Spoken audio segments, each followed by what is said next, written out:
Oke guys, balik lagi bersama Rama di Cakra Diva. Seperti yang kita ketahui bersama, channel Cakra Diva secara khusus membahas donghua-donghua populer yang seru dan keren abis. Kita udah pernah bahas Perfect World, Cixinji, Wu Genji, Solen, Parfait River, dan masih banyak lagi. Tapi karena semua donghua-donghua ini lagi dalam masa produksi alias ongoing, Cakra Diva bakal datang lagi membawakan sebuah judul baru yang dipastikan bakal gila parah. Ini hasil request kalian yang banyak itu loh. Donghua yang bakal kita bahas kali ini adalah BTTH alias Battle Through the Heaven. Sinopsisnya begini nih, ada pemuda yang umurnya saat cerita ini dimulai berumur 14 tahun. Dia adalah anak ketiga dari salah satu keluarga besar yang menguasai kota Wutang. Pemuda ini dulunya adalah anak jenius yang memiliki kemampuan hebat dalam bela diri ketika berumur 10 tahun. Tapi karena suatu kejadian di masa lalu, kekuatan si anak jenius ini perlahan-lahan menghilang hingga jadi sosok yang cupu. Pada awal-awal cerita, kita bakal melihat susahnya si pemuda ini dalam menjalani hidupnya. Tapi yang namanya berbakat cuma butuh sadar dan latihan sedikit pasti udah langsung bisa bangkit kembali.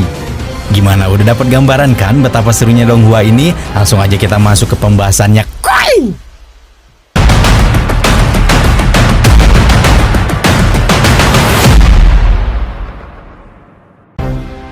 Jauh sekali di dunia ini terdapat sebuah benua besar di mana sihir tidak pernah ditemukan. Namun setiap manusia yang berasal dari sana memanfaatkan sebuah energi yang bernama Doki. Hampir setiap kegiatan membutuhkan Doki ini, termasuk juga dalam praktek baku hantam.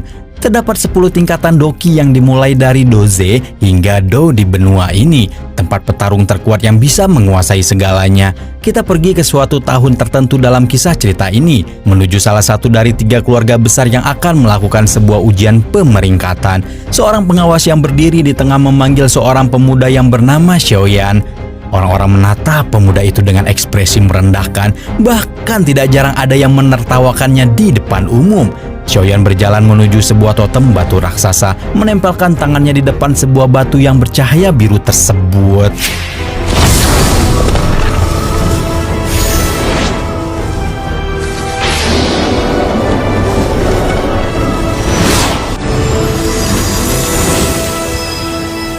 Xiaoyan, 斗志气3段。 Xiaoyan hanya mendapatkan peringkat Doziki bintang 3. Orang-orang tertawa dan meremehkan Xiaoyan karena dianggap benar-benar payah.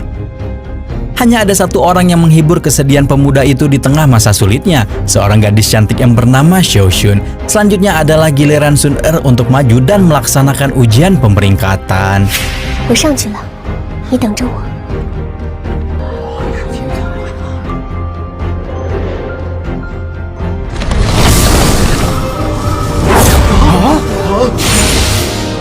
小薰儿，斗志气9段，高级9段。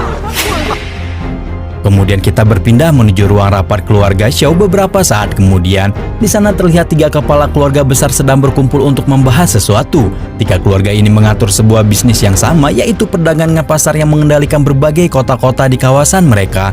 Terlihat dengan jelas kalau Jia Libi tengah bermusuhan dengan Xiao Zhan dalam urusan tertentu. Untungnya tidak terjadi pertarungan yang menambah keributan di ruang rapat itu. Xiao Zhan mengeluarkan sebuah surat dari balik bajunya, sebuah perjanjian yang berisi kontrak pernikahan anaknya Xiaoyan. Pemuda itu dulunya adalah seorang jenius yang mampu meraih gelar Doki bintang 9 pada umur 10 tahun. Kontrak pernikahan yang dimaksud adalah perjodohan antara pemuda itu dengan seorang gadis dari keluarga Nalan. Keluarga Nalan memiliki banyak petarung yang kuat. Keeratan hubungan mereka dengan keluarga Xiao pasti akan menambah pertahanan mereka dari gangguan siapapun. Xiao Zhan terlihat begitu senang karena tidak ada orang yang berani berbuat macam-macam pada keluarganya.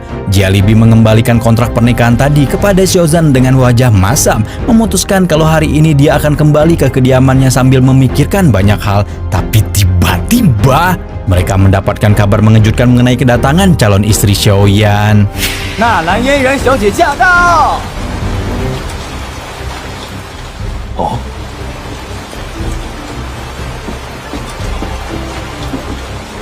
云岚宗宗主弟子纳兰嫣然前来拜见萧族长。Yanran memberikan sebuah hadiah kepada Xiaozhan berupa pil kolektor Qi. Pil tersebut dapat mencegah kegagalan seorang ahli bela diri untuk menaikkan peringkatnya. Biasanya diperlukan banyak waktu dan tenaga untuk menapaki ranah tertentu, tapi pil ini dapat meningkatkan tingkat keberhasilan hingga 100%. Hanya saja kedatangan Yanran dan hadiah ini dimaksudkan untuk membatalkan perjodohannya. Sebuah kontrak yang diakui oleh kedua belah pihak tidak bisa dibatalkan begitu saja. Karena itulah, Yanran datang membawakan pil kolektor sebagai bentuk ganti rugi. Yanran memang setuju untuk menikahi Xiaoyan pada awalnya, tapi dia hanya ingin kejeniusan dari sosok pemuda tersebut. Xiaoyan yang telah melemah sekarang sama sekali bukan orang yang dia inginkan.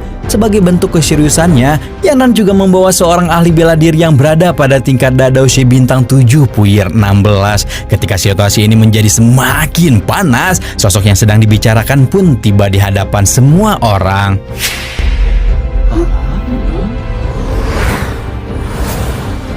退婚在斗气大陆是奇耻大辱，他们的族人将世世代代抬不起头。这些，纳兰小姐你可清楚？ Setelah melihat sendiri penampilan Xiaoyan, Yanran bahkan berani menambah lagi sogokan demi bisa membatalkan perjodohan tersebut.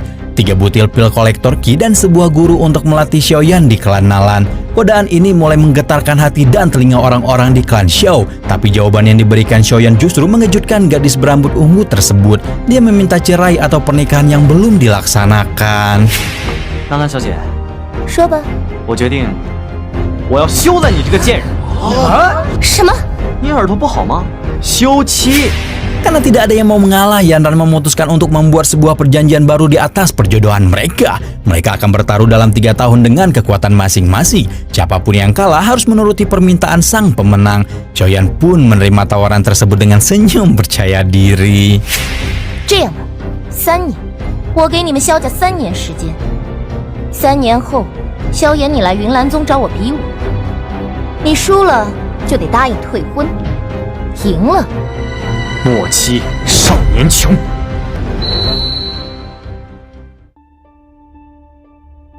Keesokan harinya, Xiaoyan kembali pada rutinitasnya menyedihkan setelah kehilangan kekuatannya, berjalan dengan wajah lesu tanpa menatap orang-orang di sekitarnya. Orang-orang menaruh harapan pada mantan jenius itu, terutama Xiao Xun yang terlihat begitu dekat dengannya. Tapi Xiaoyan yang sedang tidak ingin bergantung pada siapapun, dia memutuskan untuk berjalan sendirian hingga bertemu dengan salah satu sepupunya. Xiao yang sedang tidak ingin berbuat keributan dengan siapapun, tapi dia harus melewati jembatan tersebut untuk sampai ke tujuannya. Pemuda bernama Xiaoning itu menyalahkan Xiaoyan karena menolak 3 buah pil kolektor Qi dari Yanran. Dia juga meminta sepupunya itu untuk bertanggung jawab atas semua perbuatannya. Tapi Xiaoyan sejatinya bukanlah seorang yang bodoh. Dia memiliki banyak fakta yang bisa dibocorkan atas kelemahan Xiaoning. Tapi karena kekuatannya kini sudah melemah, Xiaoning berani membuat Xiaoyan menjadi panas dan memaksanya baku hantam. 好，今天你就先试试。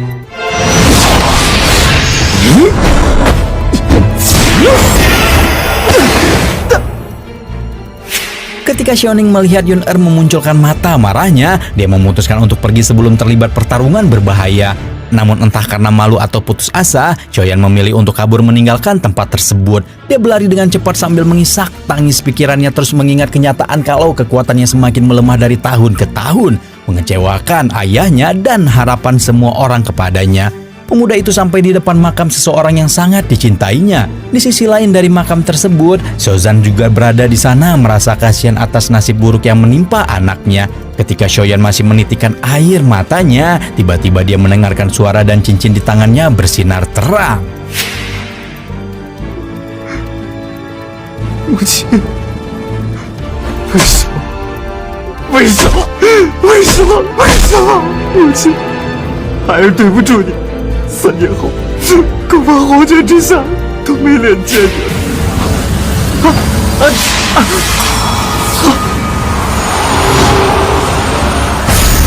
小娃娃，刚刚我还在发愁呢。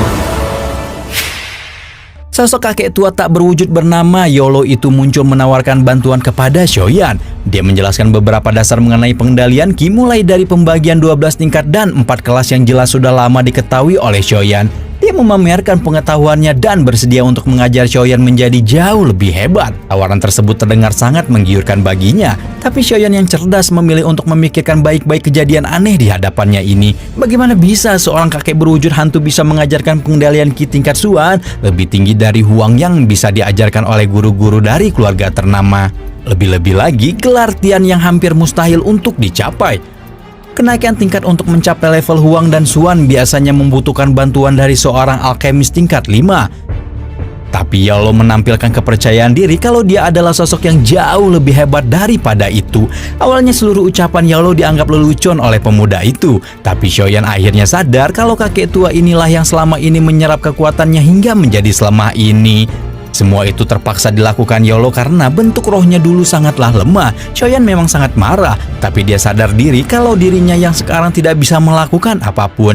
Dia bersedia menerima Yolo sebagai guru dengan satu syarat, kakek tua itu harus bisa melatihnya menjadi Doziki bintang 7 dalam waktu 1 tahun saja. Untuk membuktikan kesungguhan dari ucapannya, Yolo mencoba menggunakan kekuatan untuk menggerakkan pepohonan bambu di sekitar mereka.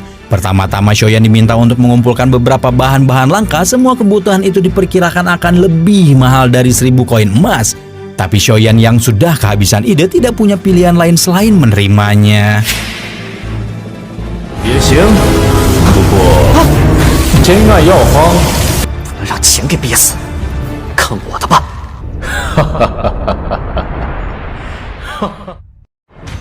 Xiaoyan memutuskan untuk berlatih sendirian jauh dari seperguruan keluarga Xiao. Dia melakukan kultivasi di ujung tebing demi meningkatkan kekuatannya yang jatuh. Beberapa saat kemudian Sun Er datang menemuinya dengan wajah yang menenangkan. Mereka saling berbicara mengenai perubahan sikap Xiaoyan akhir-akhir ini. Kemudian pemuda itu mengatakan maksud sebenarnya mengenai masalah keuangan. Ribuan koin emas adalah jumlah yang sangat besar, tapi Sun Er dengan mudah mau memberikan uang itu kepadanya. Putra ketiga dari keluarga Xiao dan seorang gadis cantik yang berbakat itu langsung pergi ke pasar untuk berbelanja. Mereka bertemu dengan seorang apoteker yang tampaknya adalah orang baru. Sun Er langsung menunjukkan kartu emas yang menandakan pelanggan khusus. Pelayan baru tadi memberitahu mereka berbagai keunggulan dari toko obat tersebut, termasuk juga bahan baru langka yang bernama kristal neraka. Tapi tujuan Xiaoyan kali ini adalah membeli 3 jenis bahan-bahan untuk meningkatkan kekuatannya. 因为和拍卖场关系密切，能在我们店里面。那么二位接下来要买点什么？甚至是黄泉血晶。3支20年份的紫叶兰草。好嘞。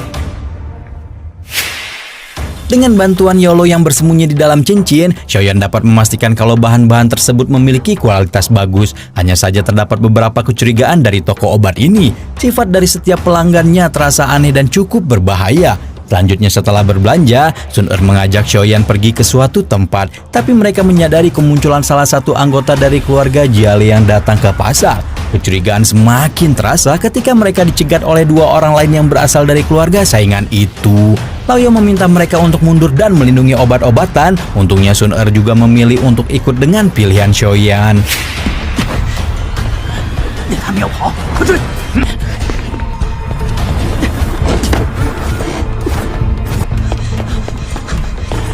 进去，一闪掌！我的火！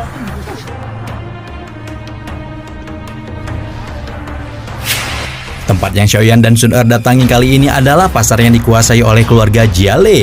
Mungkin ketika saling bertemu dalam suasana biasa, mereka tidak akan saling menyerang. Akan tetapi situasi seperti ini mungkin akan mengarah kepada perkelahian serius. Di pasar itu pula muncul Jia Liao, anak dari kepala keluarga Jialebi yang memerintahkan pengejaran terhadap Xiaoyan.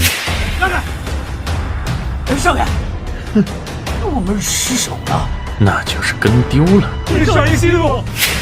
Ketika mengetahui kalau Xiaoyan baru saja membeli obat-obatan langka, dia menduga kalau keluarga Xiao sudah menemukan seorang alkemis yang cocok untuk putra ketiga mereka. Jia Liao segera memerintahkan pemeriksaan untuk semua lokasi pasar. Sementara itu Xiaoyan dan Sun Er yang kehabisan waktu segera pergi menuju toko selanjutnya. Mereka menemukan sebuah inti sihir yang berasal dari monster elemen kayu. Mereka tidak bisa berlama-lama karena keributan di kawasan pasar semakin menjadi-jadi. Xiaoyan meminta Sun Er untuk saling berpisah dan segera menuju ke sumber keributan.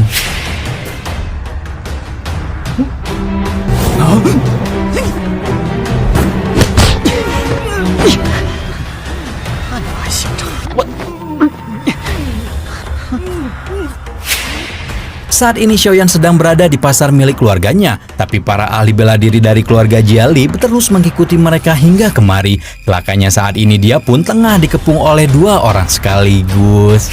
加利奥的茶。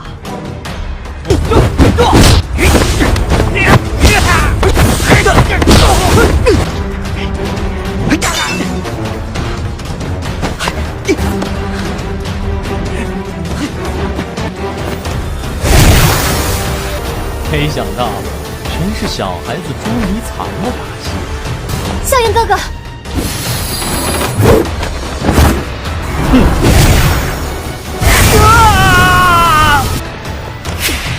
Meskipun diminta saling berpisah, Sun Er yang sangat mengkhawatirkan keselamatan Xiaoyan tetap datang dan melindunginya. Di sini kita juga mengetahui kalau keluarga Jiali berencana menjodohkan Jia Liao dengan gadis tersebut. Kemudian karena penjaga keluarga Xiao datang, mereka memilih untuk mundur dari pasar tersebut. Jia Liao segera memberikan laporan kepada ayahnya, termasuk juga kemungkinan kalau keluarga Xiao telah menemukan seorang alkemis yang berbakat. Alkemis yang dimaksud itu jelas sekali adalah Lao Yo, seorang ahli bela diri yang sedang dalam wujud roh dan bersembunyi di dalam cincin Xiaoyan. Saat ini dia dan mantan pemuda jenius itu sedang meramu bahan-bahan yang telah dibeli hari ini. Mereka akan melakukan ritual pelepasan Daoqi untuk pertama kalinya. 是的， 果然还是失败了。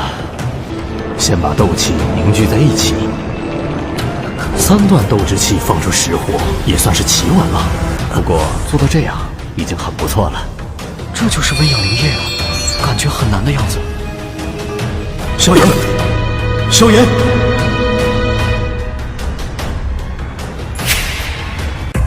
Yalo terkejut karena kegagalan ritual pelepasan Daoqi barusan. Untung saja dia masih sempat menyelamatkan pemuda itu dan segera menyembuhkannya. 萧炎，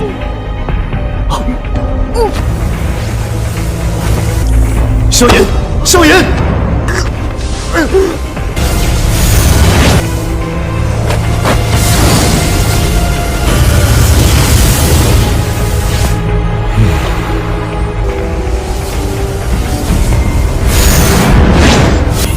就这样给我冲上4段斗之气吧！ Setelah kondisi tubuhnya kembali pulih, Xiaoyan terlihat sedang memakan banyak roti manis karena kelaparan. Berkat bantuan dari Lao Yao semalam, kekuatan Daoqinya sudah kembali naik ke bintang 4. Lao Yao yang melihat Xiaoyan tampaknya tertarik dengan makanan tersebut, dia mengambil roti manis tanpa menggunakan tangan secara langsung. Teknik yang kakek roh itu gunakan disebut Qizang. Xiaoyan juga sempat membeli sebuah totem kecil dari pedagang di pasar kemarin. Kebetulan sekali totem tersebut mengandung energi Qizang dan dapat dipadukan dengan Cui Huozang. Xiaoyan jelas menaruh ketertarikan besar terhadap seni bela diri, tapi latihan yang sebentar tidak lantas membuatnya langsung menjadi pandai. Xiaoyan pergi ke sebuah arena pertarungan dan bertemu dengan Su Er yang sedang berlatih di sana.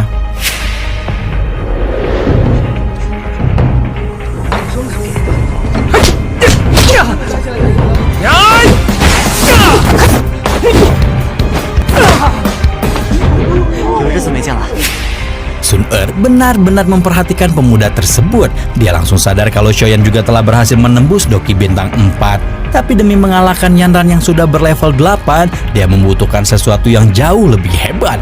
Sun Er membawakannya sebuah gulungan teknik Sui Zizang tingkat Huang untuknya. Xiaoyan dengan senang hati menerima benda tersebut dan meminta Yalo untuk mengajarinya. Tapi Lao Yao sama sekali tidak tertarik dan memilih untuk mengajarinya teknik yang jauh lebih hebat. Teknik tersebut dinamakan peledak oktan, tapi Xiaoyan harus menyentuh bintang 5 dulu sebelum bisa mempelajarinya. Peledak oktan adalah teknik tertinggi dari tingkat Xuan, serangannya kuat dan mencakup 8 tahap dapat menghasilkan kekuatan yang luar biasa. Selain latihan untuk mempelajarinya sangat berat, Xiaoyan juga membutuhkan banyak obat-obatan langka lagi untuk dipakai. Keesokan harinya cerita berpindah menuju sebuah tempat berbeda, bukan milik keluarga Xiao dan keluarga Jiale ataupun keluarga Aoba. Tempat tersebut adalah pelelangan khusus yang menawarkan berbagai barang-barang menarik dari seluruh negeri. Pelelangan ini diatur dan diawasi langsung oleh seorang wanita cantik bernama Yafei. Karena tidak berani meminjam lagi uang dari Sun Er, Xiaoyan memilih untuk menyamar sebagai orang asing dan pergi ke pelelangan. Xiaoyan bertemu langsung dengan Yafei yang akan menguji setiap barang lelang. Awalnya obat yang akan dijual Xiaoyan hanya dikira sebagai obat penguat dasar Qi, tapi obat tersebut tidak memiliki efek samping dan sangat lembut. Yafei pun setuju untuk mengatur waktu bagi pria asing ini. 你尽管验看好了，请给我安排最快的拍卖时间。确实是筑基灵异，但是还不知品级。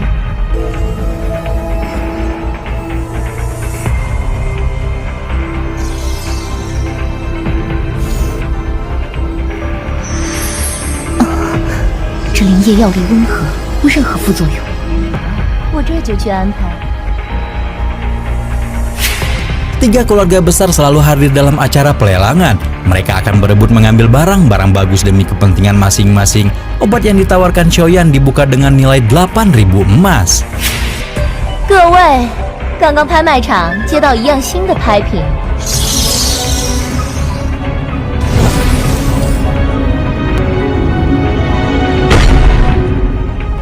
我想大家一定会感兴趣。 传说中的筑基灵液，2品丹药4万，成交。 Xiaozan benar-benar menaruh harapan besar bagi Xiaoyan. Dia rela mengeluarkan uang dalam jumlah besar untuk membeli obat tersebut. Keputusan Xiaozan yang membeli obat seharga 80.000 koin emas menjadi masalah utama di ruangan keluarga saat ini. Meski begitu, sang kepala keluarga tetap kokoh dengan pendiriannya dan yakin ini adalah pilihan yang tepat. Dia percaya anaknya mampu memberikan kejutan hebat daripada teknik-teknik tinggi yang dibeli keluarga lain. Xiaozan keluar dari ruangan dan bertemu dengan anaknya. Dia pun segera memberikan obat penguat dasar tersebut kepada Xiaoyan, meski tidak tahu kalau putranya itu sedang memanfaatkan dirinya untuk sebuah tujuan lain. Tapi Xiaoyan tidak memiliki pilihan lain apalagi mengecewakan ayahnya. Malam ini dia akan menaikkan kekuatannya hingga bintang ke-6 bersama Lo You.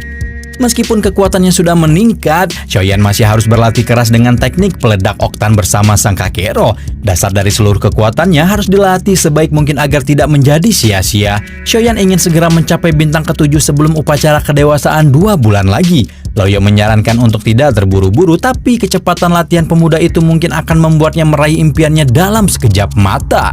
Karena terlalu keras dalam memaksakan tubuhnya, Xiaoyan terlelap dalam tidurnya hingga dibangunkan oleh Sun Er. Gadis itu tahu dengan perkembangan latihan kakaknya dan ingin segera memamerkan pencapaian tersebut. Dalam ujian pemeriksaannya kali ini, Sun Er akan jadi yang pertama maju untuk menempelkan tangannya di totem batu. Dia telah mencapai tingkat doze dalam waktu yang begitu cepat. Selanjutnya adalah giliran Xiaoyan yang lagi-lagi diejek oleh orang-orang. Tapi setelah melihat cekatan tingkat yang tertulis di totem, mereka semua terdiam tak sanggup berkata-kata. Sebelumnya latihan Xiaoyan bersama dengan Lo You dilakukan di dalam sebuah bak air panas. Kakek roh itu selalu mengawasi pemuda tersebut agar kegagalan di masa lalu tidak terulang lagi.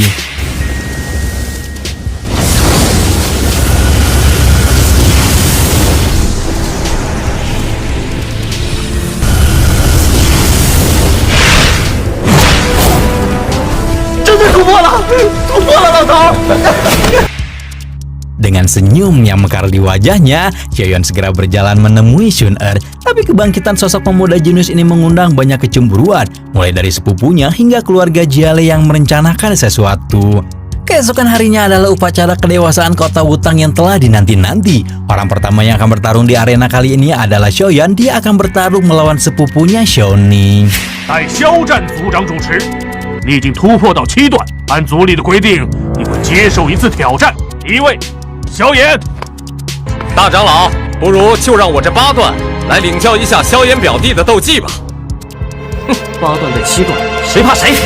Meskipun memiliki bintang yang lebih banyak daripada dirinya, Xiaoyan tetap percaya diri untuk melawan sepupunya itu. 把自己火力看招！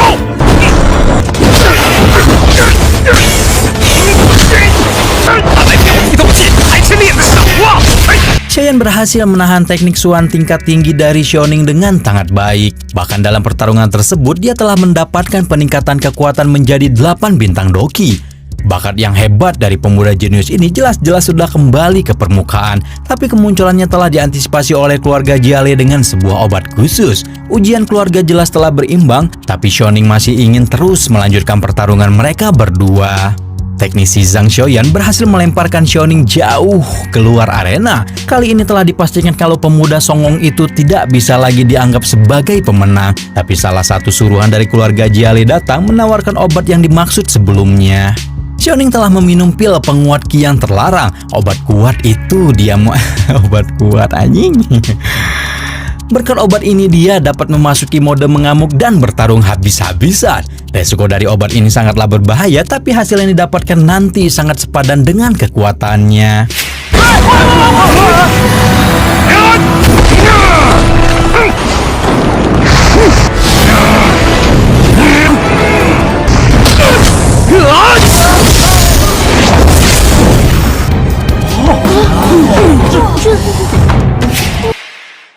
Karena pertarungan mereka bukanlah sekedar ujian biasa, Xiaoyan terpaksa menunjukkan keseriusannya dan menyerang Xiaoning sekuat tenaga. Akibatnya sepupu itu langsung terjatuh dan tak bisa bangkit lagi.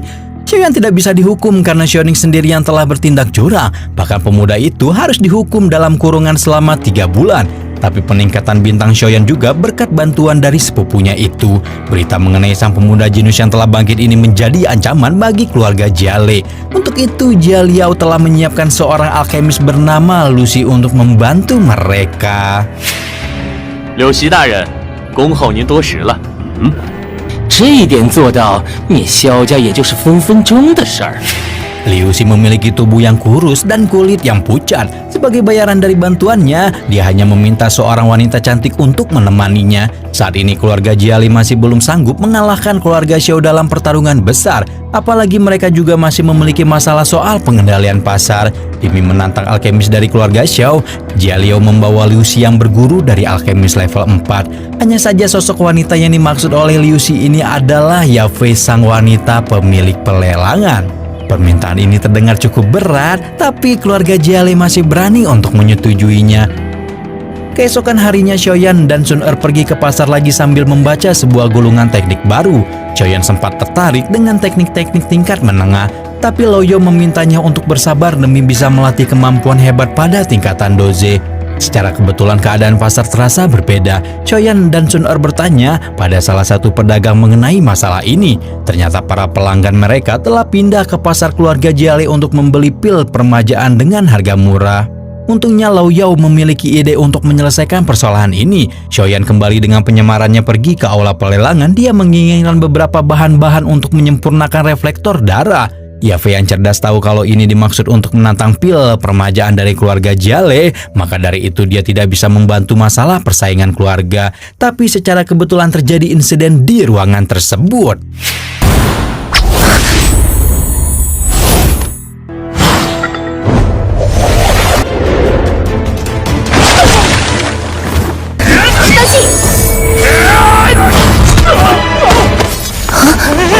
不要！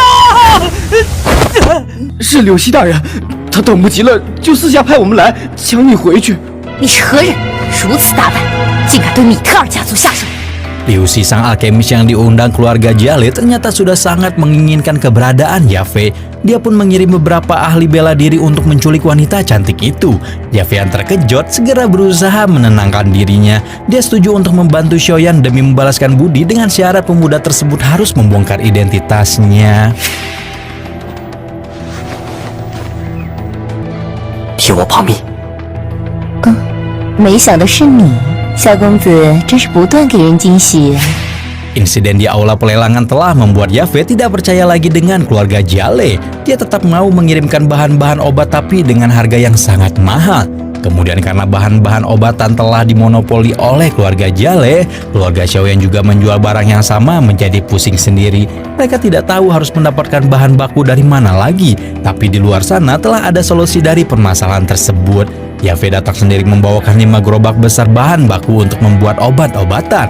Dia tidak jadi menjual bahan tersebut ke keluarga Jiale. Semua ini dilakukan demi membalas budi kepada Xiaoyan, seorang pemuda misterius yang juga hadir di ruangan tersebut. 说老爷子，老爷子就到了。人是谁？气场很大，小心为妙。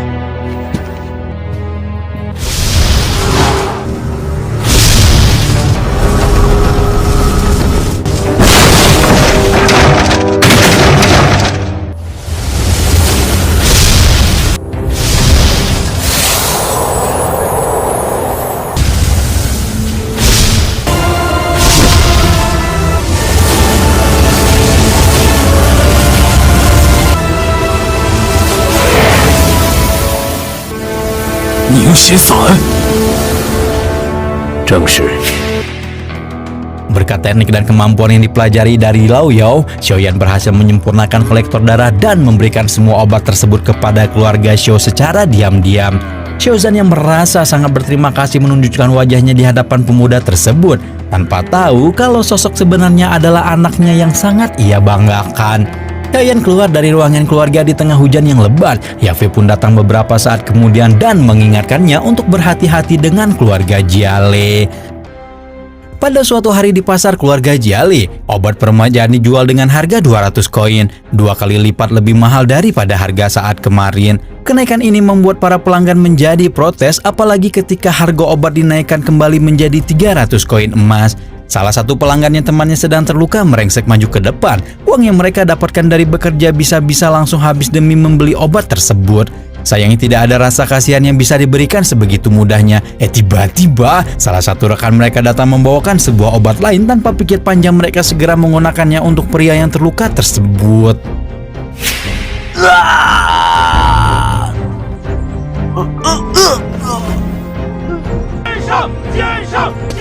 来，这么耗着也不是事儿。好吧。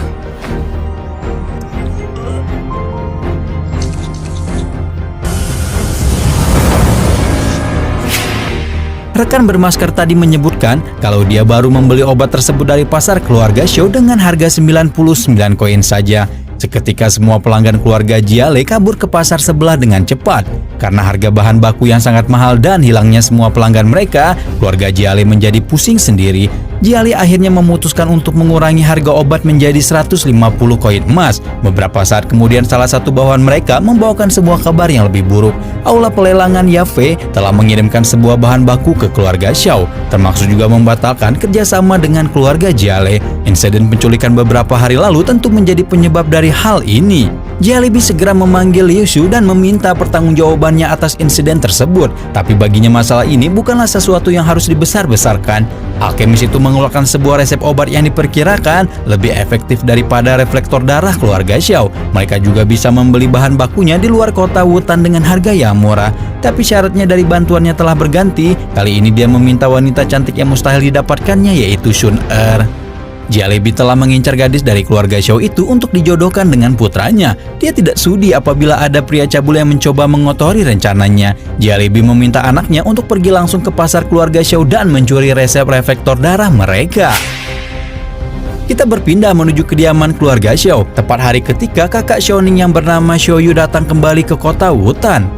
Dia datang membawakan obat untuk mengobati adiknya yang terluka. Tetua keluarga Xiao memberitahu kalau Xiaoyan telah membantu dalam proses pengobatan tersebut. Tapi Xiaoning yang tabiatnya memang buruk menuduh sepupunya telah berbuat jahat kepadanya. Emosi seketika memuncak di kepala gadis berpakaian hijau tersebut. Karena sudah lama meninggalkan kota Wutan, Xiao pergi memeriksa kondisi pasar bersama dengan adiknya. Xiaoning memberitahu mengenai keadaan kota Wutan akhir-akhir ini, termasuk juga keributan yang terjadi di antara keluarga Xiao dan Jiali.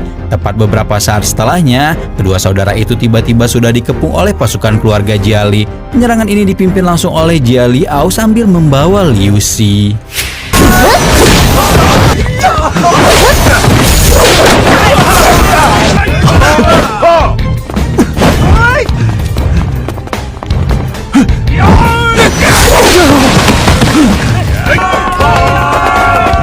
姐姐别管我，快去通知护卫队。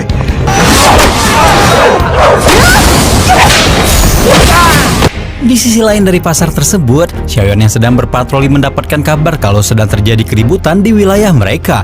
Dia segera mengambil langkah dan menyusul ke arena pertempuran. Dalam keributan itu pula, Jia Liao juga ikut turun tangan dan menyerang Xiaoyu. Karena tidak yakin kalau kakak sepupunya itu bisa bertahan sendirian, Xiaoyu segera melompat turun untuk memberikan bantuan. Meskipun secara tidak sengaja, dia telah membuat sedikit kesalahpahaman kepada Xiaoyu. 我正要找你呢，萧炎，你倒是自己送上门来了。嗨，嗨，嗨，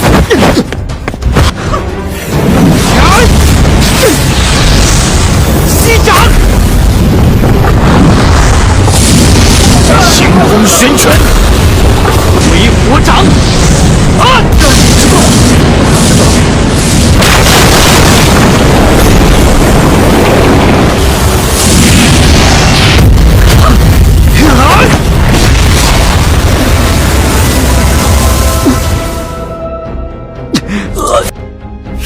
Pertarungan antara Xiaoyan dan Jia Liao membuat orang-orang di sana terkejut. Pertarungan antara Doziki bintang 8 melawan Doze bintang 3 yang jelas sangat tidak seimbang.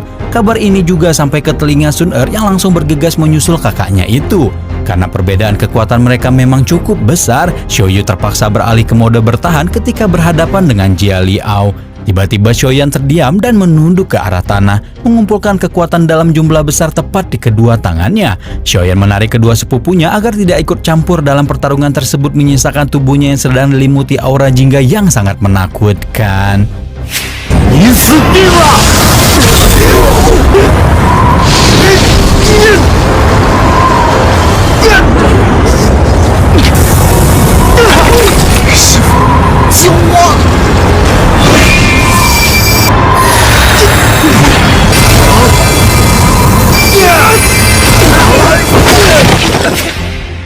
Xiaoyan sadar kalau kekuatannya masih jauh dari kata cukup, maka dari itu dia memanggil Lao Yao keluar untuk memberikan sebuah bantuan. Serangan tersebut pun akhirnya mampu melemparkan Jia Liao jatuh menghantam kotak barang. Sementara itu, Sun Er yang baru datang segera menghampiri kakaknya dengan wajah khawatir. Sekilas kita bisa melihat kalau Sun Er curiga dengan sebagian rahasia dari Xiaoyan, tapi saat ini mereka harus fokus kepada Jia Libi yang mendadak mengamuk setelah mengetahui anaknya terluka. 拿命来！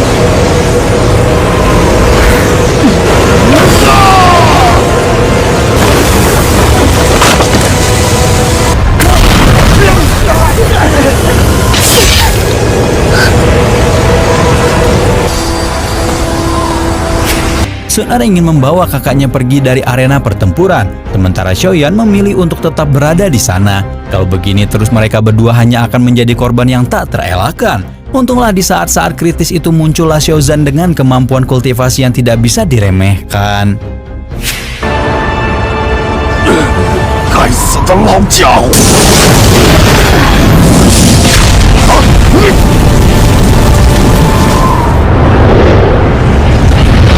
小战！强烈老贼，休得猖狂！加列诺，你什么时候回来？ Dalam pertempuran ini pula muncul juga Jia Linu, ahli bela diri garis depan terkuat yang dimiliki keluarga Jiali saat ini.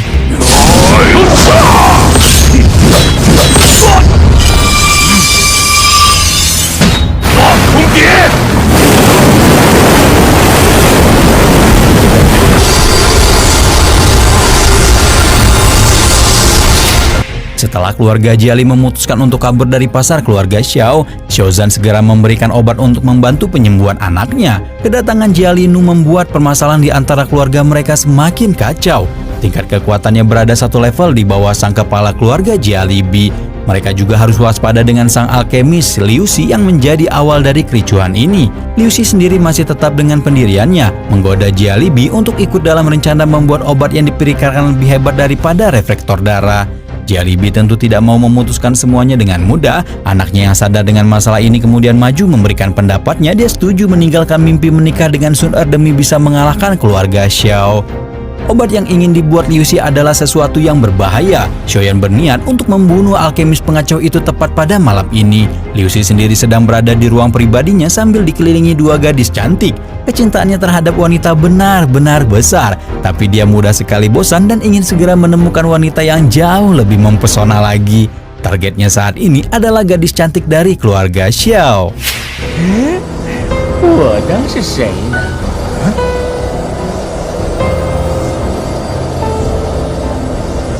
不仅要成为我柳行的女人了，正好今晚洞房。 Liu Xi terlihat begitu senang ketika mengetahui gadis pujaannya datang sendiri ke hadapannya. Tapi dia tidak pernah menyangka kalau ini mungkin akan menjadi akhir dari riwayat hidupnya. 正好今晚洞房。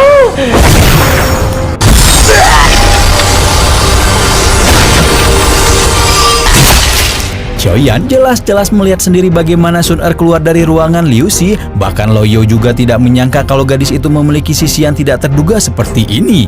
Setelah menggunakan teknik rahasia itu untuk membunuh Liu Xi, kekuatan dan kemampuan Sun Er akan berkurang untuk sementara waktu.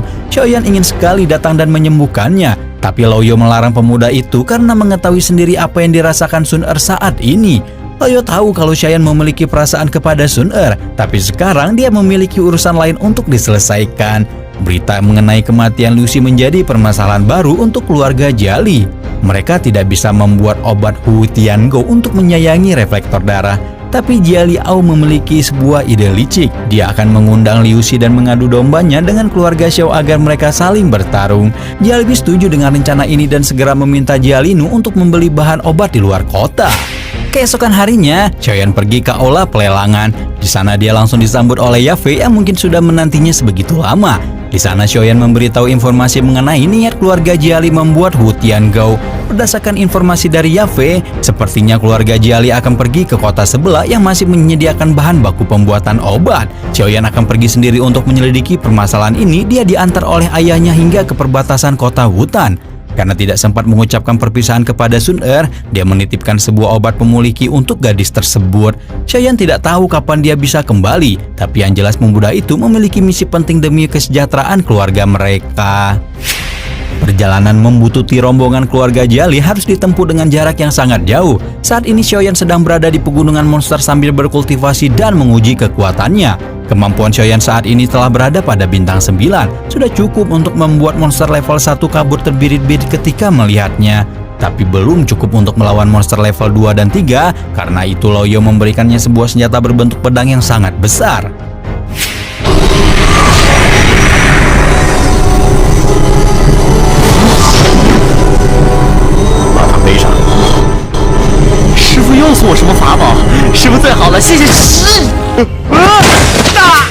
Berat dari pedang tersebut tidak sanggup diangkat Xiaoyan dengan kedua tangannya. Berdiri saja dia hampir tidak sanggup, apalagi disuruh mengayunkan senjata bernama Quan Zongqi itu. Tapi selama beberapa hari ke depan, Xiaoyan harus menguatkan dirinya untuk tetap berlatih keras. Mulai dari berjalan sambil bertatih-tatih hingga memanjat pohon. Tubuhnya pun harus terbiasa menahan lecet-lecet dan pedih, termasuk juga menahan beban pedang dengan tangan yang diam di tempat. Hari ke hari pun berlalu. Xiaoyan mulai mengerti cara mengatasi kelemahannya dengan pedang tersebut meskipun ada banyak hal yang masih harus dia pelajari. Setelah 3 hari, akhirnya Xiaoyan bisa memegang pedang itu dengan satu tangan. Kemungkinan besar dia akan berhadapan langsung dengan Jialinu dalam misi kali ini.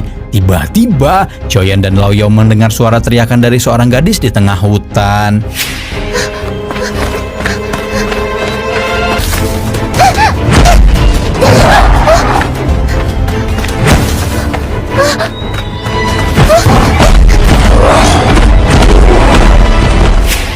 Gadis berpakaian hijau putih itu sedang dikejar oleh monster kera, makhluk yang dikenal suka sekali memperkaos wanita yang lewat. Xiaoyan awalnya tidak yakin kalau dia bisa membantu, tapi Lo Yo meyakinkannya kalau kemampuan pemuda itu saat ini sudah bertambah kuat.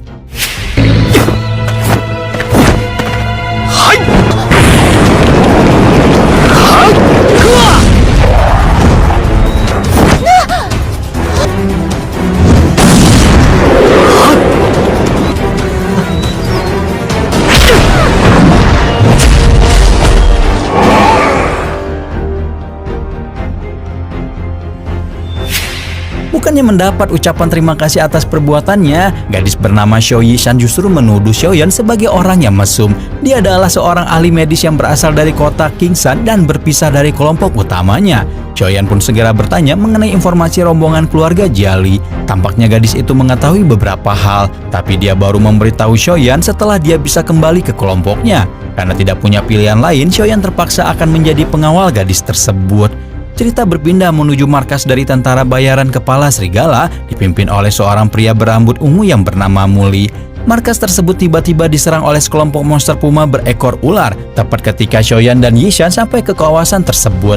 Meskipun Xiaoyan tidak mengenal orang-orang itu, dia tetap maju ke depan untuk ikut bertarung melawan monster puma.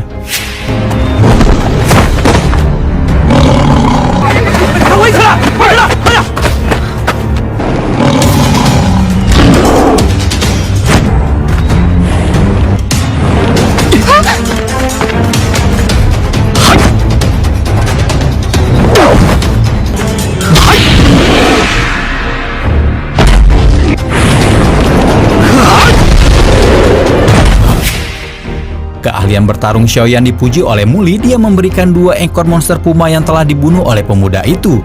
Berdasarkan informasi dari Lao Yao, kemungkinan mereka bisa menemukan inti monster yang sangat dicari-cari oleh para pemburu. 此外，魔兽山脉因为魔兽众多，所以团和采药团经常相互结伴进山，互相之间也不负报酬。这里的药材也格外丰富，时不时还能找到一些稀有的。这毕竟是个弱肉强食的世界呀。 Xiaoyan benar-benar beruntung karena bisa menemukan inti monster. Keberuntungannya itu juga disaksikan oleh Yishan yang berada di sampingnya. Ketika Xiaoyan menuntut informasi mengenai rombongan keluarga Jiali sebagai balas budi, Yishan tiba-tiba berniat mengganti perjanjiannya. Dia baru mau memberitahu kabar mengenai keluarga Jiali kalau mereka sudah sampai di desa Kingshan besok. Xiaoyan khawatir kalau dia akan kehilangan jejak musuh apabila terlalu lama berada di sana. Tapi dia sama sekali luluh dengan ucapan gadis manis di hadapannya itu. Untuk sementara waktu, Xiaoyan terpaksa tinggal bersama kelompok tentara bayaran. Dia juga ikut bersama Yishan pergi ke hutan untuk mencari berbagai tanaman obat. Kemampuan Lao Yao dalam mengidentifikasi benda-benda sangat luar biasa, tapi dia selalu mengerjai Xiaoyan dengan berbagai candaan. Hingga akhirnya dia membawa pemuda itu untuk menemukan Huang Lianjin. Keberuntungan Xiaoyan pun semakin menjadi ketika dia berhasil menemukan inti dari tanaman tersebut. Berpindah topik, Lao Yao memperingati Xiaoyan agar tidak terlalu dekat dengan Muli.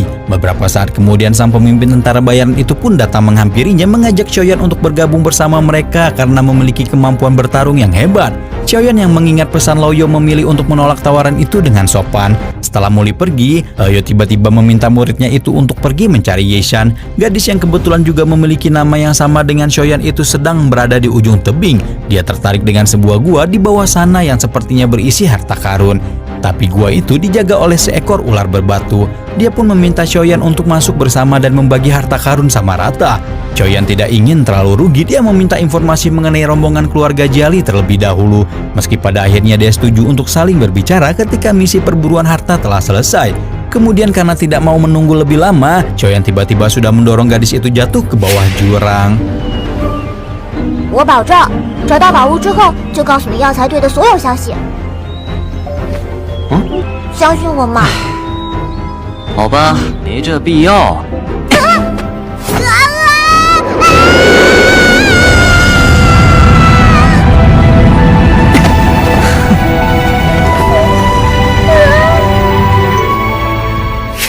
Yishan terus berteriak karena tiba-tiba didorong jatuh oleh pemuda yang bersamanya. Untungnya Xiaoyan cukup cekatan dalam meraih sulur tanaman hingga membuat mereka bisa mendarat dengan aman.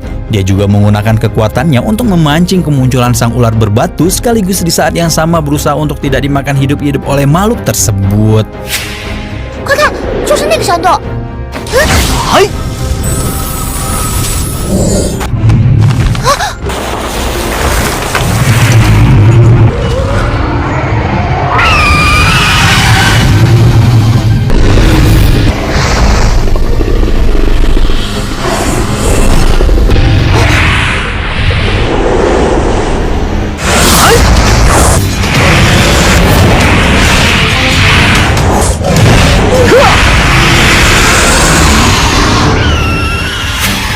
Xiaoyan berhasil menjatuhkan monster tersebut dengan teknik yang pertama diajarkan oleh Laoyu kepadanya. Kemudian mereka berdua berpegangan kepada sebuah sulur dan berayun menuju mulut gua. Sesampainya di sana, Yixian memuji kehebatan pemuda itu ketika berhadapan dengan ular tadi. Tapi kedatangan mereka ke gua ini tampaknya sia-sia, tidak ada petanda adanya harta karun di kawasan itu. Untungnya Laoyu dan Xiaoyan menyadari kalau ternyata ada pintu masuk rahasia di depan sana. Mata Laoyu langsung tertuju kepada tanaman obat rumput es terbakar. Dia meminta Xiaoyan untuk mengambil benda tersebut sebagai bagian miliknya. Di dalam pintu masuk rahasia ada 3 buah peti dengan beberapa koin emas yang berserakan. Xiaoyan ingin mengambil rumput es terbakar dan bagian dari peti, sementara koin-koin emas tadi bisa diambil oleh Yixian. Sebelum membuka peti pertama, Xiaoyan menyadari kalau ada sebuah kunci dan gulungan rahasia di mayat pemilik gua.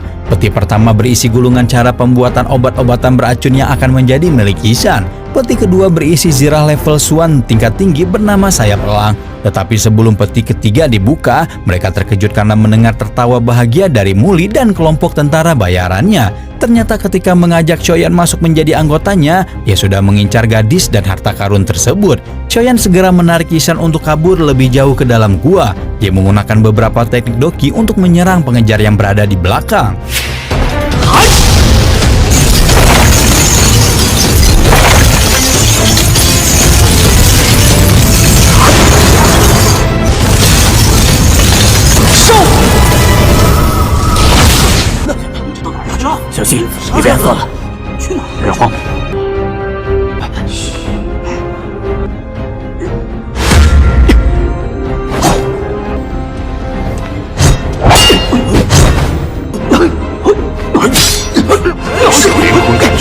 Meskipun tidak mengalahkan musuhnya, Xiaoyan telah membuat si isi gua menjadi sangat gelap. Dia menggunakan kemampuan mata malam untuk bergerak ke tempat tersebut, tapi mereka masih belum bisa langsung kabur karena pintu gua dijaga oleh Muli. 是不可能的。找死！血界第一级斗技，八极崩！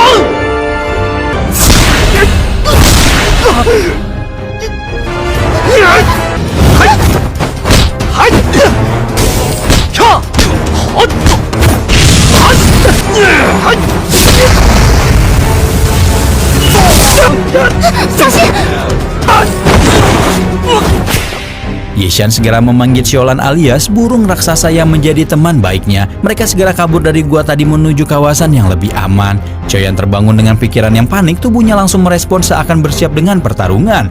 Saat ini mereka sedang berada dalam lindungan tentara bayaran yang berbeda. Karena semua urusan bisa dikatakan sudah beres, Xiaoyan meminta informasi yang dia butuhkan tentang keluarga Jiali. Tapi Yixian justru membalikkan badannya dan kabur begitu saja. Ternyata gadis itu sudah menitipkan sebuah pesan di samping pemuda itu. Xiaoyan akhirnya mendapati kalau tujuan mereka adalah menyergap rombongan keluarga Jiali yang pergi ke kota Wan Yaozai.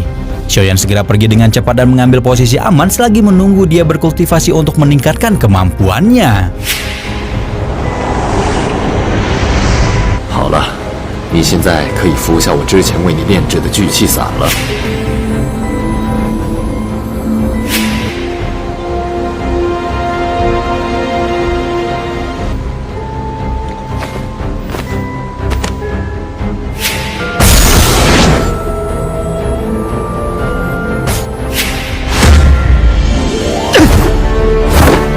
从你现在的气息来看，你已达到2星斗者。 我突破成斗者了！ Berkat bantuan Laoyu dan latihannya selama ini, Xiaoyan akhirnya berhasil naik gelar menjadi Doze Bintang 2. Pertarungan dengan Muli yang keras membuat potensi pemuda itu meningkat dengan pesat. Karena merasa sudah cukup kuat, Xiaoyan ingin segera mempelajari gulungan teknik yang sudah dia dapatkan.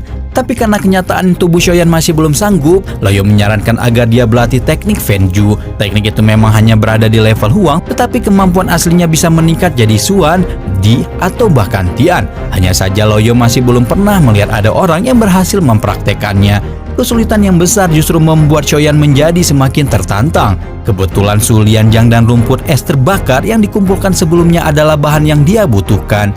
Xiaoyan duduk di atas batu sambil membuka gulungan dari mayat pemilik gua harta karun. Ternyata benda tersebut merupakan bagian dari peta yang hilang. Satu-satunya informasi untuk menemukan api tunggal peringkat 3 dari 23 inti api terkuat di dunia. Bahkan Loyo sendiri hanya memiliki inti api peringkat ke-11. Dia pun menjadi semakin bersemangat ketika mengetahui keberuntungan hebat dari muridnya itu. 西掌，吹火掌。老师，我感觉学习了焚诀后，斗气没有太明显提升啊。 西掌和吹火掌已经掌握得很娴熟了。 Meskipun sudah mengontrol kekuatannya dengan baik, Xiaoyan tetap merasakan ada perubahan dalam level dokinya. Ternyata dia baru bisa mendapatkan bintang baru setelah melahap inti api. Meski begitu, Loyo tetap memintanya berlatih seperti ini demi mempersiapkan tubuhnya. Wadah yang kuat pasti akan bisa menampung kemampuan yang hebat pula. Seingat Loyo, efek pertama dari Venju cukup mematikan. Maka dari itu dia akan memberikan sebuah teknik khusus kepada muridnya tersebut. 坐下，结印运转焚诀，用焚诀的斗气把我输入的斗气包裹住。对，发招，然后运转着手掌。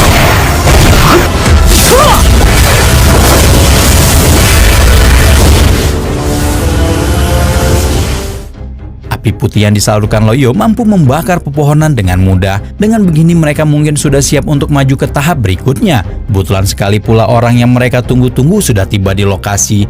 Kita langsung bergerak menuju jalur yang digunakan oleh rombongan keluarga Jiali. Saat ini terlihat kalau mereka sudah mengumpulkan bahan-bahan obat dan bersiap kembali ke kota Wutan. Tapi perjalanan yang jauh dan panas membuat keadaan menjadi semakin sulit. Rombongan keluarga Jiali mendadak terhenti ketika melihat sebuah pedang hitam besar tertancap di tanah. Jialinu memerintahkan dua bawahannya untuk memindahkan senjata tersebut, tapi tentu saja tidak ada orang yang biasa yang sanggup menangkapnya.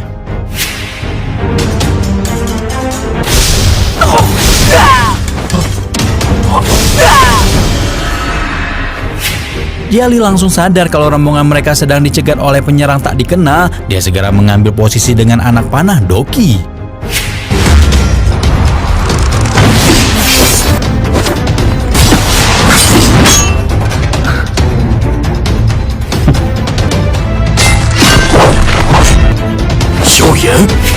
Saat ini kekuatan Jialinu sudah mencapai Dadoshi 3 bintang, tapi Xiaoyan masih berani menantangnya satu persatu.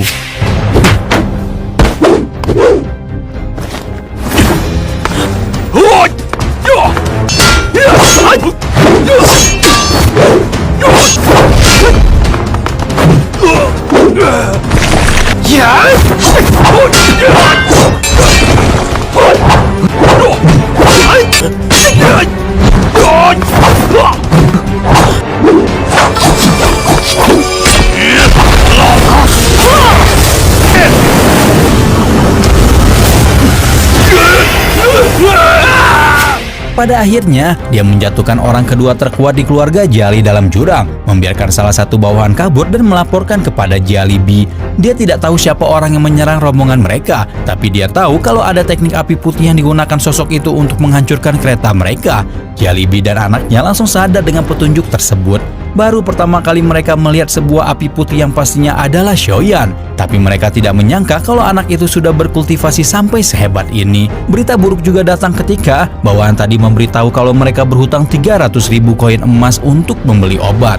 Jialibi jadi tidak punya pilihan lain selain menjual salah satu tanah milik keluarga mereka. Meski tindakan tersebut dilakukan secara diam-diam, tetapi Xianzan selaku pemimpin keluarga Xiao sudah mendapatkan informasi bahagia ini. Kemudian karena suasananya memang mendukung, Xiaoyan meminta maaf kepada ayahnya karena selama ini berlatih dengan guru asing secara diam-diam. Tentu saja Xiaozan tidak akan marah kepada anak bungsunya itu. Dia menaruh harapan besar agar keluarga Xiao bisa bangkit sekali lagi. Beberapa saat kemudian Sun Er tiba-tiba muncul dan memberikan sebuah kabar. Salah satu akademi terkenal di benua Jianan akan membuka penerimaan murid baru. Sayangnya ajakan Sun Er kepada kakaknya itu masih belum ditanggapi secara serius. Alasan kenapa Xiaoyan masih cuek-cuek saja adalah karena dia harus segera pergi berlatih.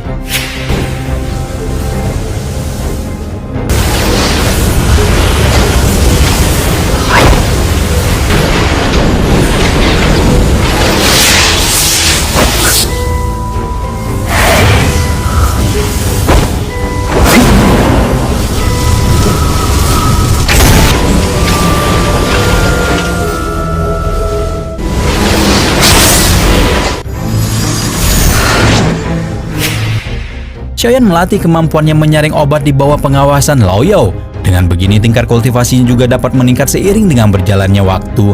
Lao Yao melihat potensi Xiaoyan yang mungkin bisa menjadi penerusnya sebagai alkemis. Keesokan harinya Xiaoyan bersama dengan Sun Er pergi menuju tempat penerimaan Akademi Jianan. Di sana mereka bertemu dengan para sesepuh keluarga yang juga ikut ujian.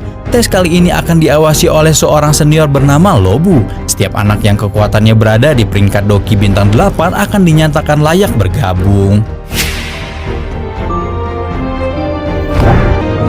真是一块小活。